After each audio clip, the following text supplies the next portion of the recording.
4 men, 14 days, 0 shots fired, and the entire American Special Operations Command was left asking one question: how the hell did they do it? In 1969, deep in the jungles of Vietnam, something happened that the Pentagon desperately tried to bury. A tiny Australian patrol walked into enemy territory and did what entire American battalions could not accomplish. They made 200 North Vietnamese soldiers so terrified that hardened troops refused to fight. They changed how America's elite forces operate to this very day. And almost nobody knows this story. The Green Berets wanted their secrets. The Navy SEALs begged to train with them. MACV-SOG, the most classified unit in Vietnam, demanded to know their methods. What were 4 Australians doing that the most powerful military machine in human history could not figure out? The enemy called them, quote, zero, the jungle ghosts. Men who could appear from nowhere, eliminate a target without a sound, and vanish before anyone knew they were there.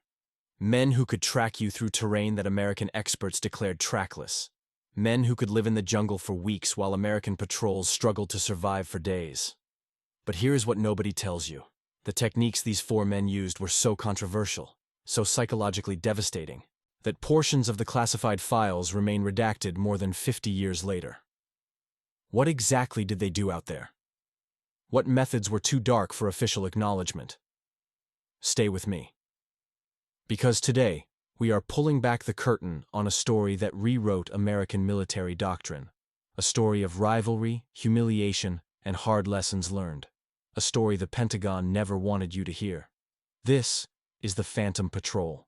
And by the end, you will understand why everything you thought you knew about special operations is wrong.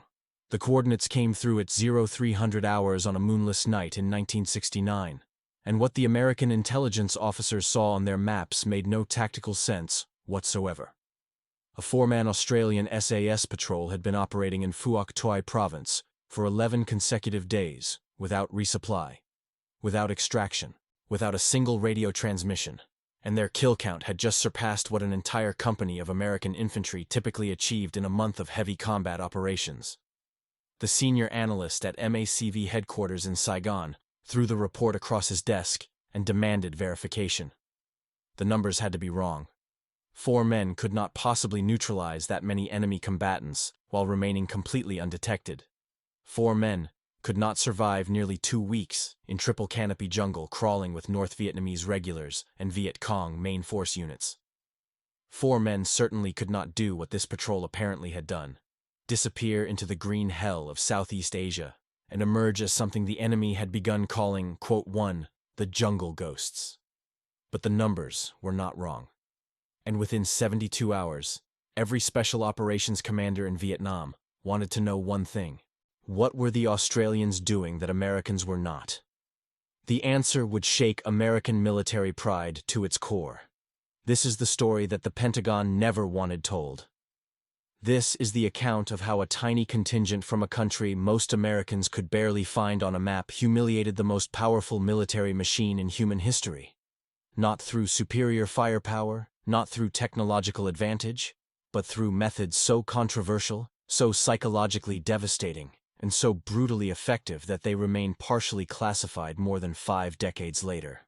The 4 men who walked into that jungle in April of 1969 did not know they were about to change the course of American Special Operations doctrine. They did not know that their patrol would be studied at Fort Bragg for the next 30 years.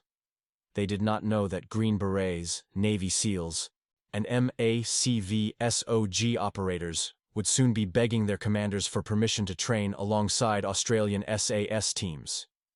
They only knew the jungle, and the jungle, as it turned out, knew them. But before we follow them into the darkness, we must understand the shocking truth that American generals had desperately tried to hide. The Australian Special Air Service Regiment arrived in Vietnam in 1966 with a reputation that preceded them by exactly nothing. American commanders viewed their Commonwealth allies with polite condescension at best, and outright dismissal at worst. The Australians had no helicopters to speak of. Their equipment looked antiquated. Their numbers were laughably small. At peak strength, the entire Australian SAS contingent in Vietnam never exceeded 150 operators. American Special Forces, by contrast, had everything. They had air support on demand. They had the latest weapons technology. They had unlimited ammunition and resupply capabilities. They had 10 times the personnel and 100 times the budget. What they did not have was something far more important, and this gap would cost them dearly. The statistics that began filtering into MACV headquarters throughout 1967 and 68 told a story that no American general wanted to hear. Australian SAS patrols were achieving kill ratios that defied mathematical probability. They were gathering intelligence that American units operating in the same areas had completely missed. They were disrupting enemy supply lines with surgical precision, while American battalions burned through millions of dollars in ordnance trying to accomplish the same objectives. And they were doing it all with 4-man teams operating for periods that American doctrine considered suicidal. The numbers were impossible, but the bodies were real. The standard American long-range reconnaissance patrol lasted 3 to 5 days. Operators carried enough food, water, and ammunition for that period, plus emergency reserves. They maintained regular radio contact with their tactical operations centers. They had extraction helicopters on standby. They moved in 6 to 12-man teams for mutual support and firepower. The Australians threw every single one of these principles into the Vietnamese mud and stomped on them. Their patrols lasted 10 to 14 days as standard operating procedure. Some extended to 21 days when the tactical situation demanded it. They carried minimal supplies and lived off what the jungle provided. They maintained radio silence for days at a stretch, communicating only in genuine emergencies. They moved in 4-man teams, sometimes even 3-man teams, because larger groups made too much noise. American observers assumed the Australians were either lying about their methods or completely insane. They were neither. They were something far more dangerous. The roots of Australian SAS jungle warfare philosophy stretched back to the Malayan emergency of the 1950s, a conflict that most Americans had never heard of, and fewer still understood.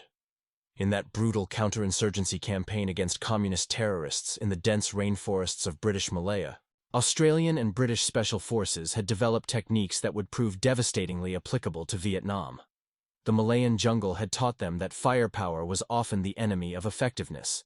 A patrol that engaged the enemy with overwhelming force announced its position to every hostile within miles. A patrol that eliminated targets silently and melted back into the vegetation could continue operating indefinitely.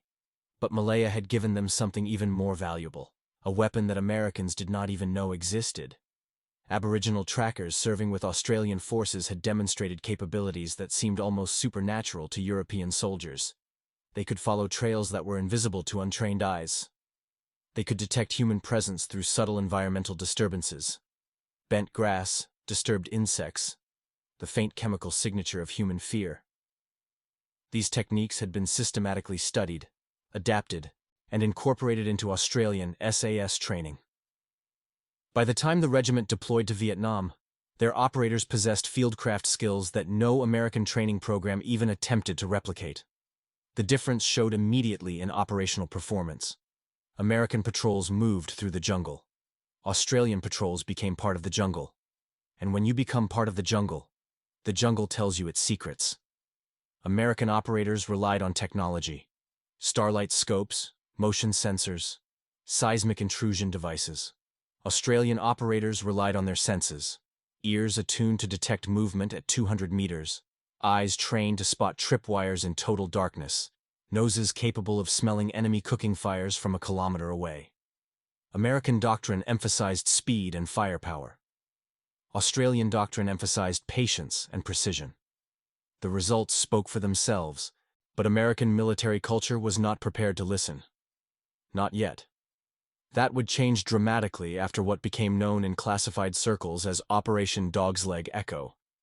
And nothing would ever be the same again. The patrol that departed Nui Dat Base on the morning of April 14, 1969, consisted of 4 men whose combined experience represented everything the Australian SAS had learned about jungle warfare over 2 decades of continuous counterinsurgency operations. The patrol commander was a warrant officer from Western Australia, whose civilian background seemed almost comically unsuited to special operations. Before joining the army, he had worked as a sheep farmer in the Pilbara region. thousands of square kilometers of harsh outback where a man learned to read the land or perished. His farmer's instincts for tracking livestock across featureless terrain had translated seamlessly into tracking humans through triple-canopy jungle. But his second-in-command possessed skills that no Western training could ever replicate. This man had grown up in the Northern Territory, spending his childhood summers with Aboriginal stockmen who taught him tracking methods passed down through 60,000 years of continuous cultural practice. He could tell you how many men had passed through an area, how long ago, what they were carrying, and whether any of them were wounded, all from examining a few square meters of disturbed vegetation. The third operator was a former competitive rifle shooter from Queensland whose marksmanship skills had become legendary within the regiment. He had once eliminated a North Vietnamese officer at 420 meters through dense jungle using iron sights and failing light, a shot that American snipers with telescopic optics had judged impossible. The fourth man was the newest member of the team, a corporal from Melbourne on his second Vietnam deployment. He had volunteered for SAS selection after watching his entire infantry platoon walk into a VC ambush that better reconnaissance could have prevented. 23 of his friends had not come home from that day. He had sworn to ensure it never happened again. These 4 men were about to walk into hell, and hell was about to discover that it had invited the wrong guests. The equipment they carried would have horrified American special operations planners. Their packs weighed less than 20 kilograms each, roughly half what a comparable U.S. patrol would carry for a 5-day mission, and they were planning to operate for at least 10 days. They carried no tents, no sleeping bags, no comfort items whatsoever. They brought rice, salt, and fishing line. They brought ammunition. Lots of ammunition. They brought the tools of their grim trade and absolutely nothing else. Their mission brief was deceptively simple. Conduct reconnaissance of a suspected North Vietnamese army rest and resupply area in the mountainous jungle northwest of the Australian Tactical Area of Operations. Report enemy movements. Avoid contact if possible. The 4 men exchanged knowing glances as they heard that last instruction. They had never completed a long patrol without contact. They did not expect this one to be different. What none of them could have anticipated was that their patrol would attract the attention of the highest levels of American military intelligence, and that everything they were about to do would be documented, analyzed, and eventually copied by special operations forces around the world. The insertion was the first indicator that Australian methods differed fundamentally from American practice. American patrols typically deployed via helicopter, fast roping into landing zones that had been identified through aerial photography. The speed and efficiency of helicopter insertion was considered one of the U.S. military's greatest tactical advantages. The Australians viewed helicopter insertion as one of the U.S. military's greatest tactical disasters. The noise of rotor blades announced patrol insertion to every enemy unit within 10 kilometers. The requirement for cleared landing zones limited operational flexibility and often placed patrols in predictable locations. The psychological dependency on helicopter extraction created an unconscious pull toward areas where extraction remained possible, limiting how deep patrols would penetrate into enemy territory. The 4 Australians walked in. They departed Nui Dat on foot, moving northeast through areas the American maps labeled as relatively secure. They walked for 18 hours, covering ground that would have required a 30-minute helicopter flight. They walked because walking was silent, walking was flexible, walking left no trace, and walking put them into the correct psychological state for what was to come. By the time they reached their operational area, they had already transformed into something that was no longer entirely human. The transformation was visible in how they moved. American patrols walked upright, weapons at the ready, eyes scanning for threats. Australian operators moved in a crouch so low that their hands sometimes touched the ground. They placed each foot with deliberate precision, testing the vegetation before committing their weight. They moved in absolute silence. Not relative silence, not quiet for a military patrol silence, but genuine, zero-noise signature movement that allowed them to hear everything around them. They could hear the difference between wind moving through leaves and an animal moving through leaves. They could hear the difference between natural insect behavior and insects disturbed by human presence. They could hear a man breathing from 30 meters away in dense jungle. American observers who later witnessed these techniques described the experience as deeply unsettling. The Australians moved like predators, because that is exactly what they had become. The North Vietnamese rest area was larger than intelligence had suggested. The patrol commander estimated at least 200 enemy soldiers occupying a series of carefully concealed bunkers and storage facilities spread across a hillside that offered excellent natural camouflage from aerial observation. American doctrine would have called for immediate extraction and a B-52 strike. Hundreds of tons of high explosive would have transformed the hillside into a cratered moonscape, almost certainly eliminating the enemy position along with any intelligence value it might have possessed. The Australians had a very different idea. An idea that would give the enemy nightmares for months. For 3 days, the 4 men lay in observation positions so close to the enemy camp that they could smell the fish sauce cooking and hear individual conversations. They mapped every bunker entrance, every trail junction, every sentry position, every supply cache.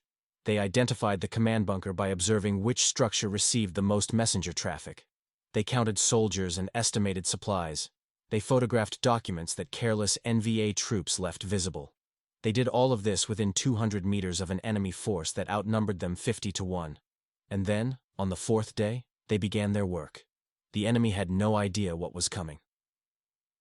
The first NV. A soldier to vanish was a messenger who had wandered slightly too far from the perimeter while relieving himself. His absence was not noticed for several hours, and when a search party eventually found his body, the discovery raised more questions than it answered. There were no bullet wounds. There was no evidence of a struggle.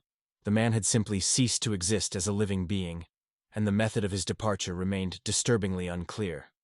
The psychological effect on the NVA encampment was immediate and profound. Vietnamese soldiers, like soldiers everywhere, traded rumors and ghost stories during quiet hours. The Viet Cong had long spoken of Ma Rung, spectral entities that haunted the deep jungle and claimed unwary souls. Most educated NVA officers dismissed such tales as peasant superstition. But peasant superstition looks very different when your comrade disappears without a trace and reappears with his throat opened by a blade that made no sound. The 4 Australians were just getting started. Over the next 4 days, 7 more NVA soldiers vanished from the encampment periphery. Each disappearance followed the same pattern. A man separated briefly from his unit, a body discovered hours or days later, no evidence of conventional combat. The psychological pressure on the enemy force intensified with each incident. Sentry positions were doubled, then tripled. Soldiers began refusing to leave the bunker complex alone. Patrol schedules became erratic as commanders struggled to balance security requirements against their troops' growing terror. Operational discipline deteriorated as fear spread through the ranks. 200 soldiers were being paralyzed by 4 men they could not see, could not hear, and could not stop. The Americans monitoring Australian radio frequencies could not understand what they were hearing. The 4-man patrol was providing intelligence updates of unprecedented detail and accuracy. They were reporting enemy troop strengths, supply levels, command structures, and movement patterns with a precision that MACV intelligence analysts had never achieved through any other source. They were describing an enemy force that was progressively collapsing into operational paralysis, without any apparent cause. And they were reporting this from inside the enemy's defensive perimeter, where they had been operating undetected for nearly a week. The American Special Operations community had never encountered anything like it, and they were about to witness something even more impossible. Green Beret teams operating in the same region considered 3 days the maximum sustainable duration for close proximity operations near enemy base areas. MACV-SOG teams, the most elite and aggressive American special operators in Vietnam, planned their missions with extraction as the primary consideration. The Australians showed no interest in extraction. They showed no interest in anything except systematic destruction of enemy morale through methods that left no ammunition casings, made no noise, and generated no evidence that could be attributed to human agency. On the 9th day of the patrol, the NVA commander made a decision that played directly into Australian hands. He had no idea he was about to make things infinitely worse. Unable to maintain the position under conditions of constant psychological assault, he ordered evacuation of the rest area. 200 soldiers began moving northeast toward a secondary base location, abandoning supplies and equipment they could not carry. The 4 Australians followed them. What happened over the next 3 days would become required reading at Fort Bragg, Coronado, and every special operations training facility in the Western world. It would also become a warning about what happens when you run from the jungle ghosts. The NVA column stretched nearly a kilometer through the jungle, far longer than sound tactical practice recommended, but unavoidable given the terrain and the troops' shattered mental state. The soldiers moved in nervous clusters, jumping at shadows, scanning the vegetation with wild eyes that saw threats in every swaying branch. 4 men shadowed them for 72 hours. The Australians moved parallel to the column, sometimes as close as 15 meters from the line of march. They took turns sleeping in 2-hour shifts while the others maintained surveillance. They ate cold rice and drank from streams they crossed. They never built fires, never cooked food, never did anything that might produce detectable traces. Each night, soldiers vanished from the column, and each morning, the survivors found what was left of them. The NVA commander posted triple guards. Men still disappeared. He ordered continuous illumination along the march route. The lights made his troops visible while leaving the surrounding jungle impenetrable. He sent patrols into the vegetation on both sides of the column. The patrols reported nothing except their own mounting terror. The jungle ghosts were everywhere, and they were nowhere, and the NVA had absolutely no way to fight back. By the time the column reached its secondary base area, the NVA force had lost 19 soldiers to unexplained causes over a 12-day period. More importantly, they had lost something far more valuable than personnel. They had lost their ability to believe that the jungle was survivable. The psychological damage radiated outward through every unit that heard the survivors' accounts. Stories of Ma Rung spread through enemy formations across Phuoc Tuy Province and beyond. NVA and VC soldiers began demanding reassignment from areas where the jungle ghosts were believed to operate. Recruiting for main force units declined measurably in several districts. 4 men had achieved what entire American divisions had failed to accomplish. They had made the enemy afraid to fight, but the real impact of their patrol was only beginning. The patrol extracted on day 14, walking out the same way they had walked in, leaving behind them an enemy force that would require months of political officer intervention before it recovered operational effectiveness. The after-action report reached MACV headquarters within 72 hours of the patrol's return to Nui Dat. What American intelligence officers read in that document contradicted everything they thought they understood about special operations warfare. The report should have been impossible, but every word was true. The 4-man Australian patrol had operated continuously for 14 days in terrain classified as extremely hostile. They had penetrated enemy defensive perimeters that American reconnaissance had judged impenetrable. They had gathered intelligence that filled gaps in the order of battle picture dating back months. They had neutralized 19 enemy soldiers without firing a shot, using ammunition, or creating any evidence of their presence. Most significantly from the American perspective, they had done all of this using techniques that the U.S. military had never taught, never studied, and never even considered possible. The report circulated through special operations channels like wildfire, and within 2 weeks, everything changed. Requests arrived at Australian Task Force headquarters from every major American special operations unit in Vietnam. Green Berets wanted to observe Australian training methods. Navy SEAL teams wanted to conduct joint patrols. MACV-SOG, the most classified and capable American Special Operations organization, wanted everything the Australians were willing to share. The response from Canberra revealed something about Australian military culture that Americans found difficult to understand. The Australians said yes, but what the Americans were about to learn would challenge everything they believed about themselves. There were no bureaucratic obstacles, no inter-service rivalries, no classification restrictions beyond those necessary for operational security. Australian commanders authorized joint training programs within days of receiving American requests. Australian operators were detailed to American units as advisors and liaison personnel. Australian techniques were documented and shared with a generosity that stood in marked contrast to American military institutional behavior. The Americans who trained with Australian SAS teams in the final years of the Vietnam War would carry those lessons forward for the next 5 decades. But the full scope of what they learned would remain hidden from public view. And the first lesson was the most painful. American special operations had been doing almost everything wrong. The joint training programs revealed gaps in American doctrine that went far beyond tactical techniques. They revealed fundamental philosophical differences in how the two nations approached irregular warfare.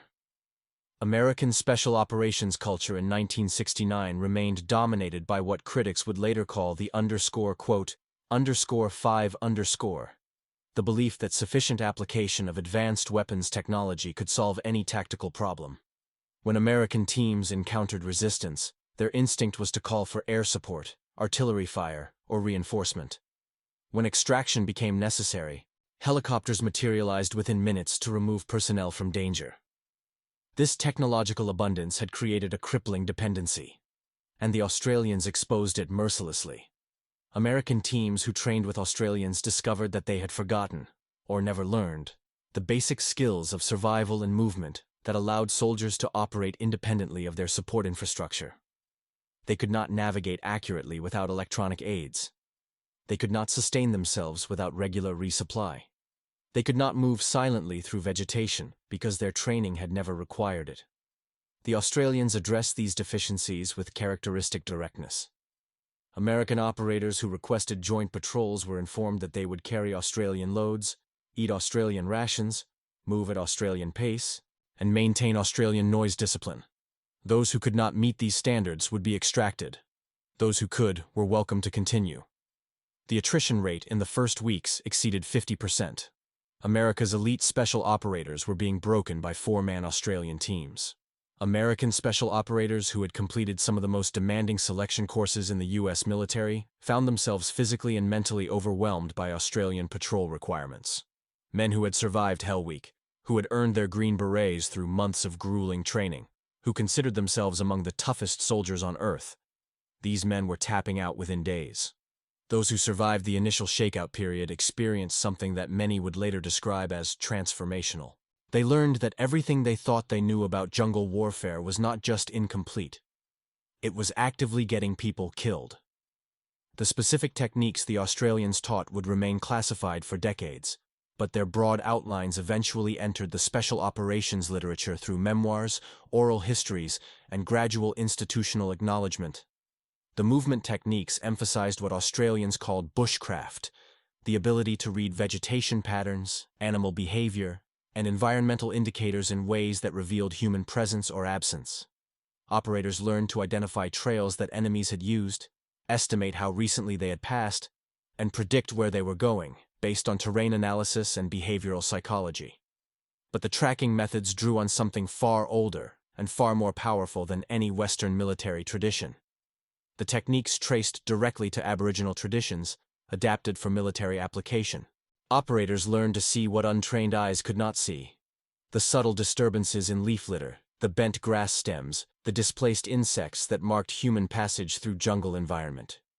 They learned to follow these traces for kilometers through terrain that American trackers would have declared trackless. The stalking techniques pushed the boundaries of what human beings could achieve in terms of silent movement. Operators learned to control their breathing, their heartbeat, their muscle tension in ways that eliminated micro sounds detectable to alert prey. They learned to move so slowly that their progress became imperceptible, covering 10 meters in an hour when the tactical situation demanded it. And then there were the psychological warfare methods. These were the most controversial and the most devastating.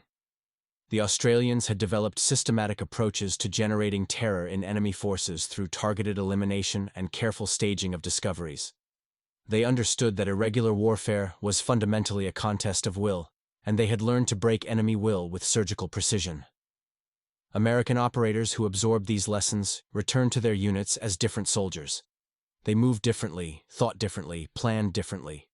They questioned assumptions that their training had taught them to accept without examination. They demanded changes in doctrine and equipment that their chains of command initially resisted. The institutional resistance would continue for years, but the operational results were undeniable.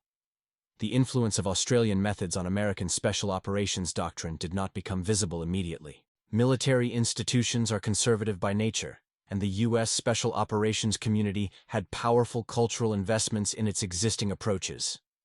Acknowledging that a smaller, less well-funded Allied force had developed superior techniques would have required admitting limitations that American military pride found difficult to accept. The adaptation happened slowly, through personnel transfers and informal knowledge networks, rather than official doctrinal revision.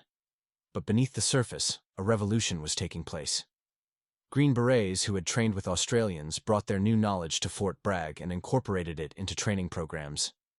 Navy SEALs who had conducted joint patrols shared techniques with their teammates and advocated for extended patrol durations.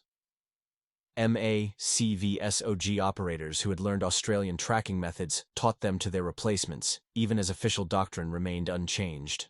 By the mid-1970s, Australian influences had permeated American special operations training to a degree that would have seemed impossible a decade earlier. Extended patrol operations became standard practice.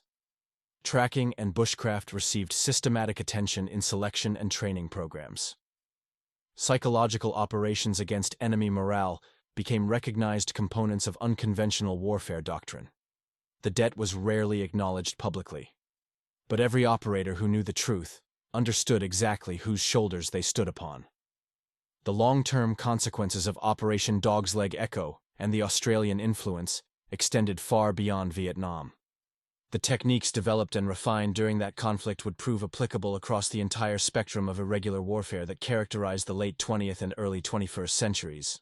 American Special Operations Forces who deployed to Central America in the 1980s carried Australian-derived tracking methods into jungle environments that replicated many Vietnamese conditions. Teams operating in Colombia, Peru, and Bolivia used patrol techniques that traced directly to the joint training programs of the Vietnam era. The jungle ghosts had never left. They had simply changed continents. The emphasis on psychological operations against enemy morale influenced American approaches to counterterrorism and counterinsurgency that would become prominent after September 11, 2001. The understanding that irregular warfare was fundamentally a battle of perceptions, that breaking enemy will mattered as much as destroying enemy forces, shaped strategies in Afghanistan and Iraq. Even the organizational structure of American Special Operations reflected Australian influence. The small team model that the Australians had perfected became increasingly standard as American commanders recognized that larger formations often created more problems than they solved. The emphasis on operator quality over unit size drove selection and training standards progressively higher. But the men who had started all of this sought no recognition. They had simply vanished, just as they had vanished into the Vietnamese jungle all those years ago. The 4 men who conducted Operation Dog's Leg Echo never sought recognition for their contribution to this transformation. They returned to their civilian lives after their military service ended. The sheep farmer to his Pilbara station, the Aboriginal trained tracker to a life guiding tours through the Northern Territory wilderness, the marksman to coaching competitive shooters in Queensland, the Melbourne corporal to a career in law enforcement that drew on skills he preferred not to discuss publicly. They never wrote memoirs or gave interviews. They never claimed credit for changing American doctrine. They simply did what Australian SAS operators had always done: completed their missions, protected their mates, and maintained the silence that special operations culture required. But their patrol had started something that could not be stopped. The lessons they taught would echo through military history for generations. The classified files on Operation Dog's Leg Echo and related Australian influence operations were not fully declassified until the early 2000s, and even then, significant portions remained redacted. The methods that the 4-man patrol had employed were still considered operationally sensitive more than 30 years after the conflict ended. What emerged from the partial declassification shocked even veteran intelligence analysts. The documents revealed systematic Australian superiority in specific operational domains that American forces had been unable to replicate despite vastly greater resources. They revealed kill ratios that American units never matched. They revealed intelligence collection capabilities that American reconnaissance could not approach. They revealed patrol durations and survival rates that American doctrine had declared impossible. Most significantly, they revealed an institutional learning process that had fundamentally altered American special operations, a debt that remained unacknowledged in official histories, but was quietly recognized by every operator who understood where their techniques had actually originated. The truth was finally coming out, and it was exactly as uncomfortable as the Pentagon had always feared. The revelation generated surprisingly little public attention. Vietnam remained a difficult subject for American audiences, and stories that complicated the preferred narrative of American military competence found limited reception. The four Australians and their 14-day patrol slipped back into historical obscurity, known only to specialists and practitioners who understood what they had accomplished. Within the special operations community, however, the knowledge persisted. The patrol became a case study taught at advanced training courses. The techniques it had employed were analyzed, refined, and incorporated into doctrine that bore no attribution to their Australian origins. The lessons it had provided shaped generations of operators who never knew whose shoulders they stood upon. The jungle ghosts had vanished back into the forest of history, but their legacy walked with every special operator who understood that the jungle was not an obstacle to be overcome. It was an ally to be embraced. The broader implications of the Australian experience in Vietnam raised questions that American military planners preferred not to examine too closely. If a force 1/50th the size of the American commitment could achieve superior results in specific operational domains, what did that suggest about American approaches to irregular warfare? The uncomfortable answer threatened the foundations of American military doctrine itself. Technological superiority and material abundance could become liabilities rather than assets in certain conflict environments. The American military's overwhelming advantages in firepower, mobility, and logistics had created dependencies that degraded capabilities no technology could replace: patience, stealth, fieldcraft, and the ability to operate independently of supporting infrastructure. The Australians had demonstrated that less could be more. 4 men with minimal equipment and maximum skill had outperformed battalions with unlimited resources. Their success suggested that the American approach to special operations, which emphasized technology, firepower, and numerical superiority, might be fundamentally misconceived. This was not a lesson that American military culture was prepared to fully absorb. Not then. Perhaps not even now. The institutional investment in technological solutions was too great. The cultural preference for overwhelming force too deeply embedded. The Australian example was studied, appreciated, and partially adopted, but its most radical implications were never fully embraced. The result was a hybrid doctrine that incorporated Australian techniques without abandoning American preferences. Modern American special operations retained their technological advantages, while adding capabilities that the joint training programs had revealed as essential. The synthesis was effective, producing forces that combined Australian fieldcraft with American firepower in ways that neither tradition had achieved independently. But the fundamental question that the 4-man patrol had posed remained unanswered. What happens when technology fails and only bushcraft remains? The veterans of the Australian SAS contingent in Vietnam scattered across the globe after the war ended. Some remained in military service, rising to senior positions and shaping institutional culture from within. Others returned to civilian life, carrying their experiences in silence that occasionally broke during quiet moments with fellow veterans. A few became instructors, passing their knowledge to new generations of operators in training programs that gradually incorporated Vietnamese lessons. They taught tracking methods to soldiers who would deploy to jungles their instructors had never seen. They taught patrol techniques to teams who would operate in environments their generation could not have imagined. They taught the psychological principles of irregular warfare to officers who would apply them in conflicts yet unfought. The knowledge passed from hand to hand, generation to generation, like a flame that refused to die. This informal transmission network preserved capabilities that might otherwise have been lost. The Australian military's small size meant that institutional knowledge could disappear with a single generation, if not deliberately maintained. The veterans of Vietnam understood this, and they ensured that their hard-won lessons would survive them. American operators who had trained with Australians during the joint programs maintained similar networks. They returned from Vietnam carrying knowledge that their own institutions had not generated, and they worked throughout their careers to spread that knowledge within the American system. The 4 men from Operation Dog's Leg Echo never participated in these networks publicly. They had done their part. They were content to let others carry the torch. The debate over Australian contributions to special operations doctrine continues among military historians and practitioners to the present day. Some argue that the Australian influence has been overstated, that American special operations would have evolved towards similar techniques regardless of foreign input, and that the joint training programs accelerated developments that were already underway. Others contend that Australian methods represented a genuinely alternative approach to irregular warfare, that American doctrine would never have developed independently. They point to the fundamental philosophical differences between the two traditions: the Australian emphasis on bushcraft versus American reliance on technology, the Australian preference for small teams versus American comfort with larger formations, the Australian willingness to operate extended periods without support versus American dependency on rapid extraction.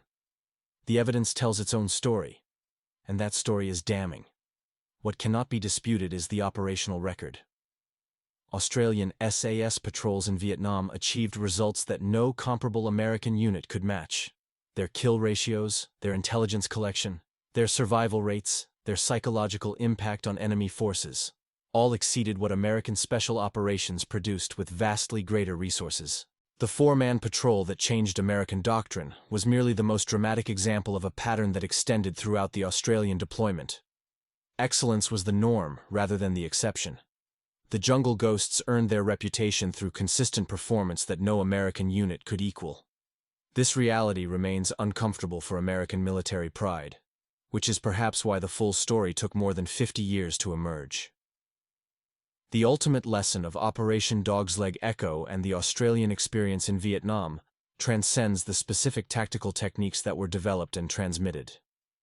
It speaks to something more fundamental about the nature of military effectiveness and the relationship between resources and results. The four men who walked into the jungle in 1969 demonstrated that human excellence could not be replaced by technological advantage. They showed that skills developed over decades of hard experience in challenging environments produced capabilities that no training program could quickly replicate. They proved that determination, patience, and fieldcraft could accomplish what firepower and mobility could not. These lessons should have been obvious. But American military culture had blinded itself to truths it did not want to see. American military doctrine had convinced itself that its material advantages translated directly into operational superiority. The Vietnamese experience revealed this assumption as dangerously false, and the Australian example provided an alternative model that American planners eventually adopted. The debt was never fully acknowledged. American institutional pride did not permit open recognition that smaller Allied forces had shown the way. The techniques were incorporated without attribution. The methods were adopted without credit. The lessons were learned without gratitude. But within the special operations community, among the practitioners who understood what actually happened in the Vietnamese jungle, the truth was quietly recognized. They knew whose methods they were using. They knew whose example they were following. They knew that four Australians had accomplished something that American doctrine had declared impossible.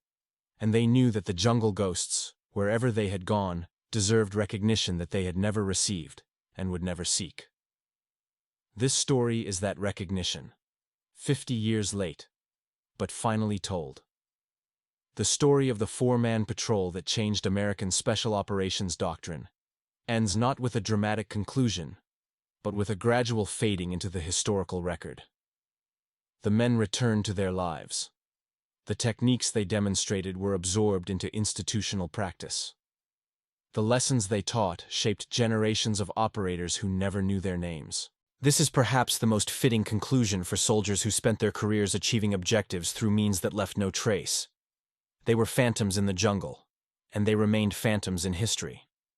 Their greatest accomplishment was to do what needed to be done and then disappear. But disappearing is not the same as being forgotten. Not anymore. The MACV officers who first received the patrol report in 1969 eventually retired and passed from the scene. The American special operators who trained with Australians during the joint programs grew old and shared their stories with diminishing audiences. The classified files gathered dust in archives until declassification revealed portions of what had happened. What remains is a legacy carried forward by every special operator who understands that the jungle can be an ally rather than an enemy. Every team that conducts extended patrols in challenging environments owes something to the four men who demonstrated what was possible. Every operator who emphasizes fieldcraft over firepower walks in footsteps that were laid down in the Vietnamese jungle more than 50 years ago. The Jungle Ghosts are still out there, in a sense. Their techniques persist. Their methods endure. Their example continues to inspire. Four men walked into the jungle in April of 1969. What they accomplished there changed the course of American special operations forever. And the full story of what they did is finally being told. Not because they sought recognition, but because recognition was finally due. The patrol is complete. The mission is accomplished. The Phantoms have earned their place in history. Declassified documents reveal that the Pentagon study group assigned to analyze Australian SAS methods in Vietnam produced a report exceeding 3,000 pages. The report recommended wholesale adoption of Australian techniques and acknowledged that American special operations had systematically underperformed relative to their Commonwealth allies. The recommendations were implemented gradually over the following decades, though the report itself remained classified until 2017. The 4 members of the patrol that became known as Operation Dog's Leg Echo never received official recognition from either the Australian or American governments. Their families were not informed of the operational details until after the relevant files were declassified. One of the 4 attended the American Special Operations reunion in 2018, where he was greeted by Green Beret and SEAL veterans who had trained using techniques his patrol had first demonstrated. He declined to make remarks and departed quietly after the ceremony. The jungle ghosts left no monuments. They left something more lasting, a transformation in how the most powerful military in human history approaches irregular warfare. Their legacy walks with every special operator who has learned that patience, skill, and determination can accomplish what technology and firepower cannot. This is the story the Pentagon never wanted told. Now, at last, it has been told, and the jungle remembers.